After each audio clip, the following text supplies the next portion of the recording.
Squeaky. So what do you want to hear? What do you want us to talk about? No, actually, never mind. The first thing you said, I really just, no.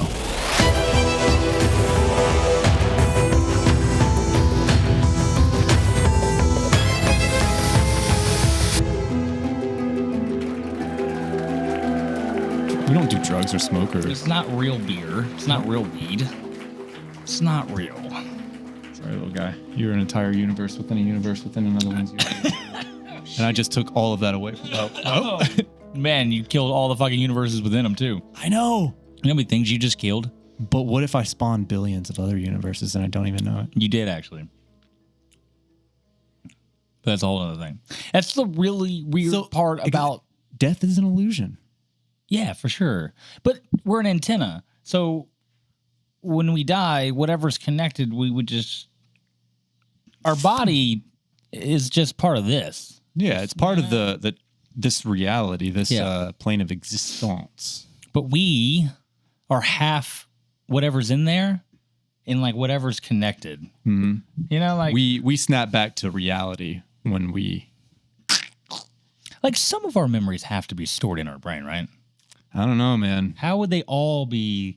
I don't know. How do you learn and adapt and grow if you've already got everything? Like, where do you store that shit? You store it back in the Akasha records and then you just, like, what, gain access, like indexed access to it immediately? How does that work? Maybe I have it and you don't? Well, I think we're just tapped into it 24/7 in a way. Like, technically, you can get access to it at all times. But your memories, what you know, what you've done, what you're storing... Versus them getting, like, jumbled up with John Karen's memories over there. This morning, you woke up. I did. And you can now remember it in your head.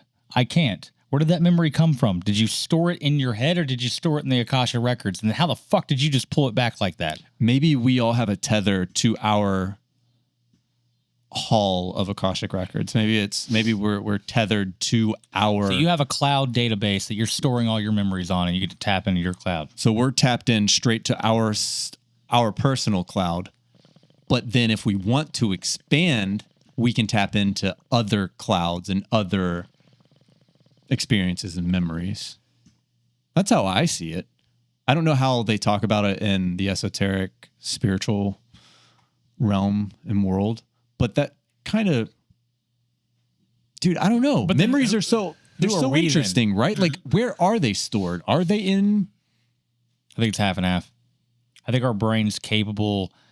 You can't tell me our brain is just a processing unit of some kind, an antenna only, and processes. No, this shit's like a fucking full computer. So therefore it can store information for short-term memory. In a computer, we have something that's called RAM, and we have something called a hard drive. And both actually are like the same fucking thing. One just sits so close. They literally build it on the motherboard directly next to a fucking processor. They are as close as you can make them because the access needs to be immediate.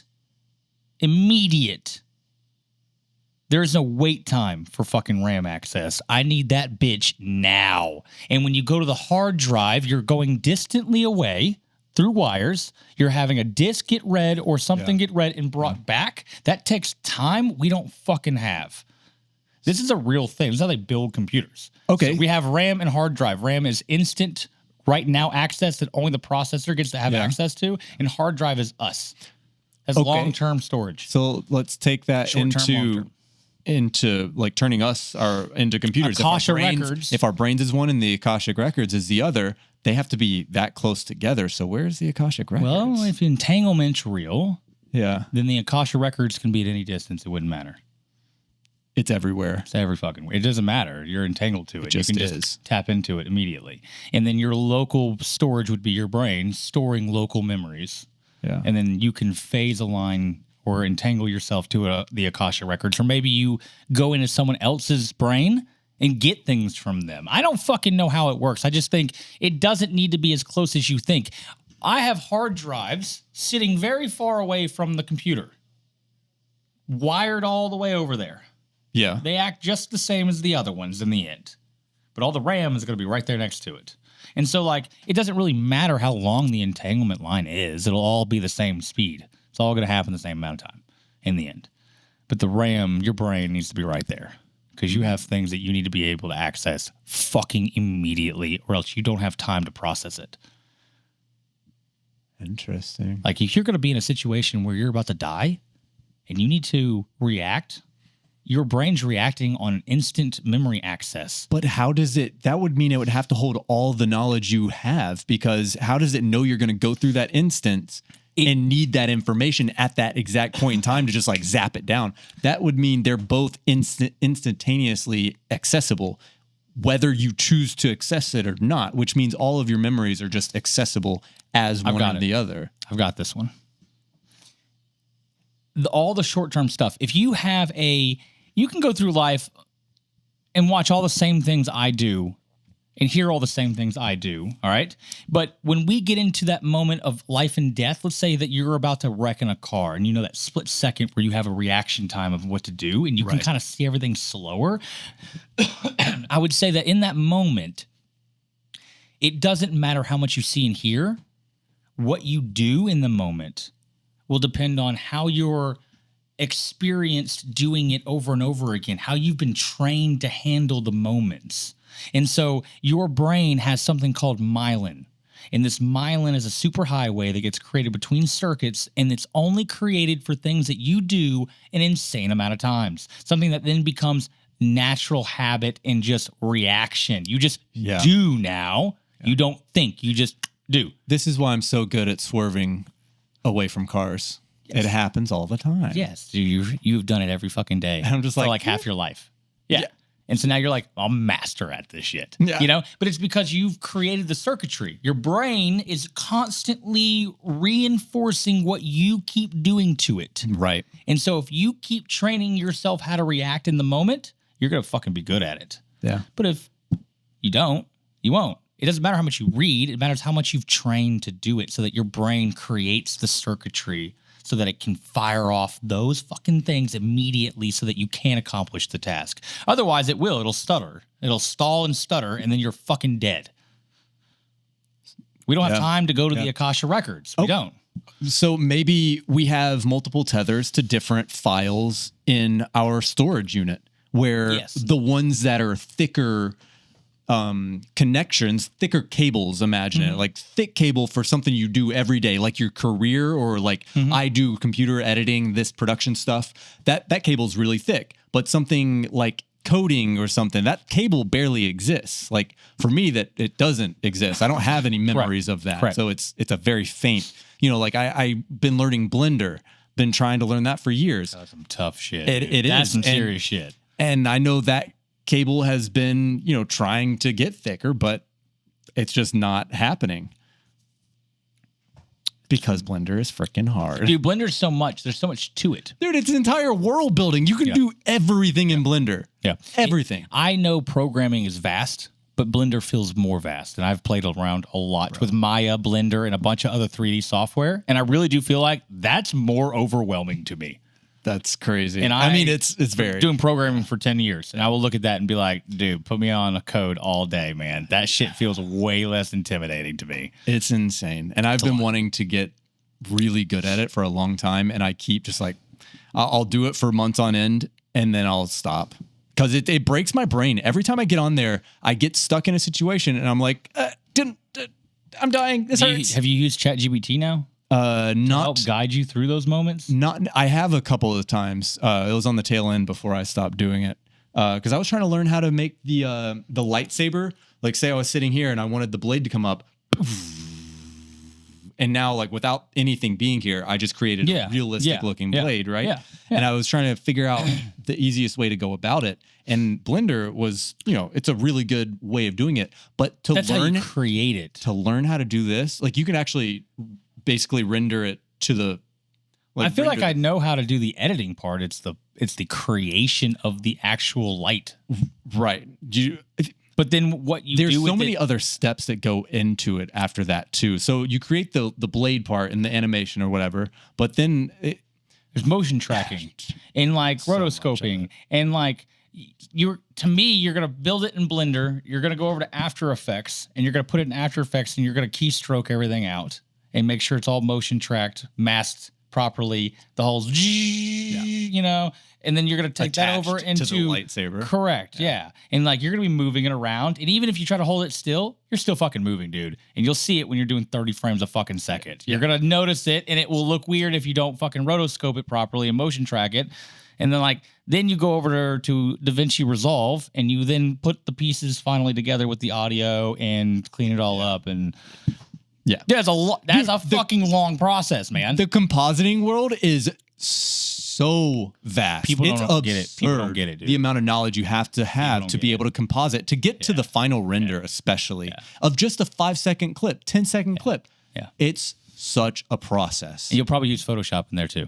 Yeah, probably, right? So you're going to be bouncing around 4 different pieces of software just to do one thing. That alone is 10 years of knowledge on its own. Just if you haven't done that amount, like... Dude, I've done a lot of After Effects. Yeah. And it's Photoshop for video. It's uberly powerful. Yeah. It's overwhelming on how... You know what it is? Tediously time-consuming. How much detail do you want to put into every little fucking animated little track of thing? But like, super powerful. Can do a lot of shit with it. Yeah. Yeah, you can. Know? And Blender, that to me is like the next level world of like, dude, fuck. Oh my God. Dude, I love it. There's something about holding a 3D world in the palm of your hand, basically. Of like what you're able to create is literally only blocked by your imagination at that point. It's like, that's overwhelming on its own. This is why I bought into virtual worlds. So I own property in a virtual world. Yeah. 2, actually. Maybe 3. Wow. But one of them actually has started to like kind of take off. And I think, damn, if I really got some land in one that like actually does take off, that'd be sick. And then one day you can like actually go there in like virtual reality type of headset. And then you could like build things in Blender for the world yourself and shit. Really? Yeah. They've already started to work on this idea that like you can create your own shops and stuff. So you can build things and people can come buy it from you. You know? That's cool. Because like, dude, it's time consuming. You think I'm going to sit around and build shit? No, I'm going to pay you to go do it for me. Do you think it's going to be any different in a virtual world? The economy in that world will be identically the same almost, except for just digital. Yeah, no. If you learn a 3D software like Blender, Maya, any of these, even I can't think of the name. Unreal Engine. That's the exact one I was thinking of, actually. Because I wanted to ask you if I've used that one. I use Blender and Unreal, both of them. Unreal seems they're like both fantastic. Easy. Unreal is or like easier. Yeah. More drag and drop. Yeah, user friendly. That's how I felt about it. Kind of Blender feels like you got to create it. You don't have to. There are definitely assets and things in Blender. Manual pro level. Yeah, Unreal Engine felt more like a gaming production software. Like I'd use that in film a lot. It feels like I think if you could get really good at it, it can get really deep. Especially having both of them. If you know how to do Blender 100% and Unreal 100%. I mean, at that point, you're probably using professional grade software, like, because I know Blender is not professional. You just made me realize that we have to build a digital enlightenment center for virtual world so that you can go into Apple, like an Apple Vision headset, and then you can come and experience some of the things digitally in our enlightenment center. Imagine surfing our app in an Apple Vision. I wasn't going to go there, but bro, that's the only way I envision that app. Since we've talked about it, that is the way I envision the app is 3D dimensional, where you immerse yourself into it. I have something to tell you. Don't tell me. I don't want to know, because this is Awakening 101.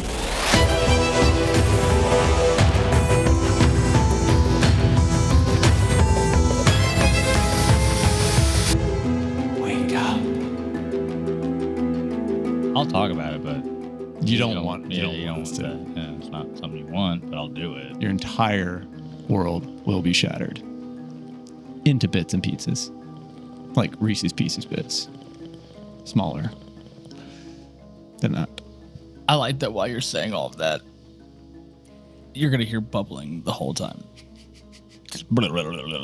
And like you look up at the camera and just see me just like